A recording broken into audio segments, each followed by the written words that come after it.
from each of you. 30 seconds on the clock. You'll hear a bell at the end of 30 seconds. Mark, the premise again, Obama's words undercut the military. Make your case. Well, certainly what he did was he used throughout the speech shameful moral equivalence. He said that the Iranian Revolution was bad, but the overthrow of Mossadegh was bad also. The Holocaust was bad, but the occupation of Palestine is bad also. And then he turned to our military and he said, let me read you what he said. He said, just as America can never tolerate violence by extremists, we must never alter our principles. 9/11 led us to act contrary to our principles. That is drawing moral equivalence between the men and women of our military and our intelligence community who stop acts of violence and the men and women who commit acts of violence.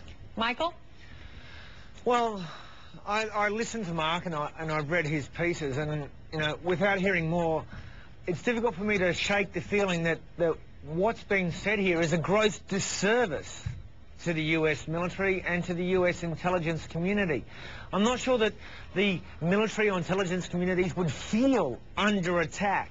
I mean, I don't know about the view from the Pentagon and the White House, but having spent far too much time in the foxholes with the American troops being shot at, I think they need less of platitudes in a speech in Cairo than of a strategic speech that tries to stop angry Muslims shooting at them in the first place. I think that we're really arguing a vacant point. All right, Mark, I'll let you respond to that. Go ahead. Well, sir, I mean, it's just clear what he said. He stood on foreign soil in front of an Arab audience in a foreign land and said that the men and women of our intelligence community had committed torture.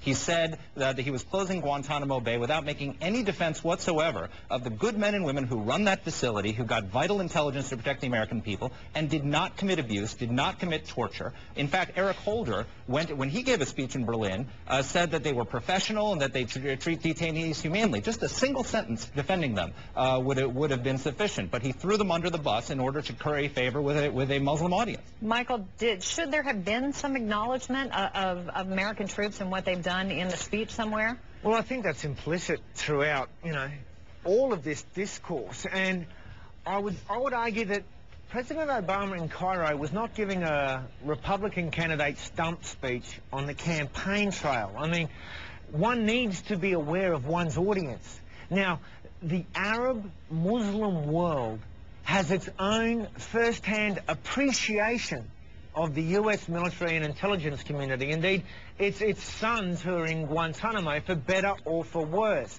And Guantanamo exists in its own right, and I don't think we need to defend the merits of that here.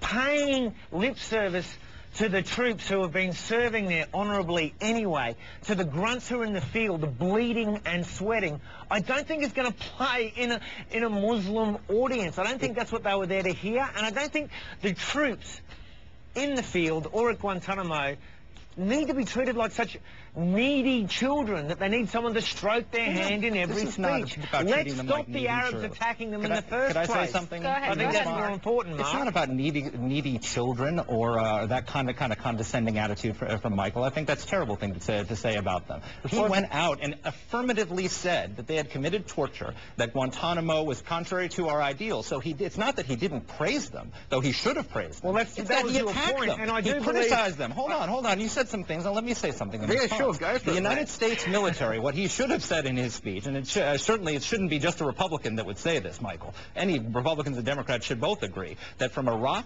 to Afghanistan to Kosovo to Bosnia to the first Gulf War, the United States military has done more to liberate Muslims and Arabs from oppression and tyranny and genocide than any force in human history. Yeah, I see that point in your article, but the problem is you're not talking to a Veterans of Foreign Wars evening dinner.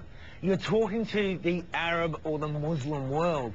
And to be honest, they don't feel terribly liberated by the US military. Now, you and I may have our view of that. To say something. You and I may have our view of that. But when there's American tanks sitting in the Arab streets, when they see the killings in Afghanistan from our bombings, though they're not intended, that's not how they feel. When they see what happened in Abu Ghraib, you've got to understand, Mark. I mean, it might feel different in the Ivory Towers and the Capitol Hill and the Pentagon. Excuse me, I've been to Iraq and Afghanistan 4 times in each of those countries, so I know what it's like in the Arab street. I've been there. You spent how much time in Iraq? Oh, listen. So, no. How much time, Mark?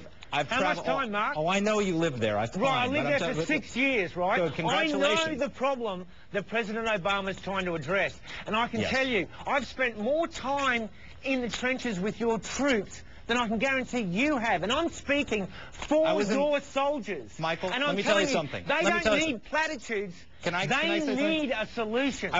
I was under fire, too. I was in the Pentagon on September 11, 2001 with our troops. So don't tell me about being under fire with the troops. Yes, Mark, let me tell you something. The point is, but you're talking about the Arab Street, Mark. Is this your show? Can I say a word? Mark. All right, hold on, Michael. Let Mark make his point. Let Mark make his point. Go ahead, Mark. The point is, it's not that they have to be praised for praise's sake. Is that he criticized them. He attacked them in a foreign land. The President of the United States does not go to a foreign country, and particularly to an Arab audience, where Al-Qaeda's propaganda is echoing the things that you were saying just a moment ago about how we do all these terrible things, and feed into that propaganda. That is a shameful thing for the Commander-in-Chief of the United States. Let me finish. It is a shameful thing for the Commander-in-Chief of the United States Armed Forces to do to the men and women under his command. He's not a left-wing senator from Illinois anymore. He's the President of the United States, and he has responsibilities to the men and women under his command. Mark, I think you protest too much. I don't think that your boys and girls in uniform would feel as aggrieved as you do. They're not boys and girls. They are heroes. They're heroes, Michael. Some point, they're not boys and girls. Guys, the President doesn't admit his shortcomings on foreign soil. Hold on a second. We're we're treading the same ground here. Let me just ask for clarification, if I can, from Mark. Because, Mark, isn't President Obama attacking not the military or the troops necessarily, but the policies of the former president and the decisions he made and President Bush? I don't think it's directed at the people who were doing their jobs in terms of carrying out those policies. Is that a fair assessment? I don't think so, no, because the people who carried out those policies, the policies were not to torture and not to commit abuse, and the people who carried them out followed the policies and did not commit abuses. There was numerous reports that have been done on this, and Eric Holder, a month ago, Eric Holder went to Berlin and gave a speech on Guantanamo, and in that speech, before he said they were closing Guantanamo, he said, "I went to Guantanamo, I reviewed the place, it is run professionally, it is run ethically, and the detainees are treated humanely, but it's become a symbol, and so we're going to close it." Right. All the president had to do was say that these people do the right thing before he started talking about closing Guantanamo and throwing them under the bus in a foreign audience. Michael, very quickly.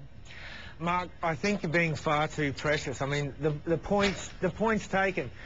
Under the Bush administration, there was legal authority given for what was done. Now, we can call that extreme interrogations, you can call that waterboarding, you can call that torture. That's splitting a hair. I don't think at any point there was a question about the honourable service of the troops or not. All right. And to throw this up now just seems like cheap, okay, guys. Political point scoring. We're going to take a quick break, but we're going to do as we do every single night. We ask our debaters to find common ground. I know you've got it in you. We're going to take a break and give you the commercial to think about it. When we come back, they're going to find common ground. Stay with us. Speechwriter Mark Thiessen thinks so. CNN international correspondent Michael Ware weighing in on the other side. After a vigorous debate, I'm asking them both to find some common ground here. Mark, where do you think you can agree with Michael? Well, I'll propose some common ground. The Church Commission of 2005, which investigated claims of abuse in Guantanamo Bay. Their findings were, and let me read this to you, at Guantanamo, where there have been 24,000 interrogation sessions since the beginning of interrogation operations, there are only 3 cases of substantiated interrogation-related abuse, all consisting of minor assaults. Michael, will you agree that the men and women in Guantanamo Bay did not torture people, did not abuse detainees, and that they acted upheld the principles of the United States of America? Yeah, Mark, that's an easy one. I mean, because you're posing a political furphy. I mean, I just wish you'd stop playing political games and trying to score political points, mate. Okay, come on. Hey, Michael, this is the common ground part. Let me say this. The bottom line is, at no point do I cast aspersions on anyone who served in Guantanamo Bay. I think, Mark, the point of common ground that we have here is that we're both trying to stand up for the American military and intelligence community. I do so because I've been in that mud and blood and guts with them. Now, I disagree with you that I think they would take slight from a president who failed to mention them or by referencing Guantanamo policy is discrediting them. Nonetheless, both you and I in our different ways are trying to say that these people are out there doing one of the hardest jobs imaginable and they need and deserve respect. Anyone who faces those bullets in the Arab world, deserves credit in my view, Mark. I agree with that 100%. Ah, I love it. Guys, thank you so much. It was a great debate. Mark, I hardly Michael. use the word great, Campbell. All right. Have a good weekend. Appreciate your time Thanks. tonight. And we're going to Cheers, see right now how you voted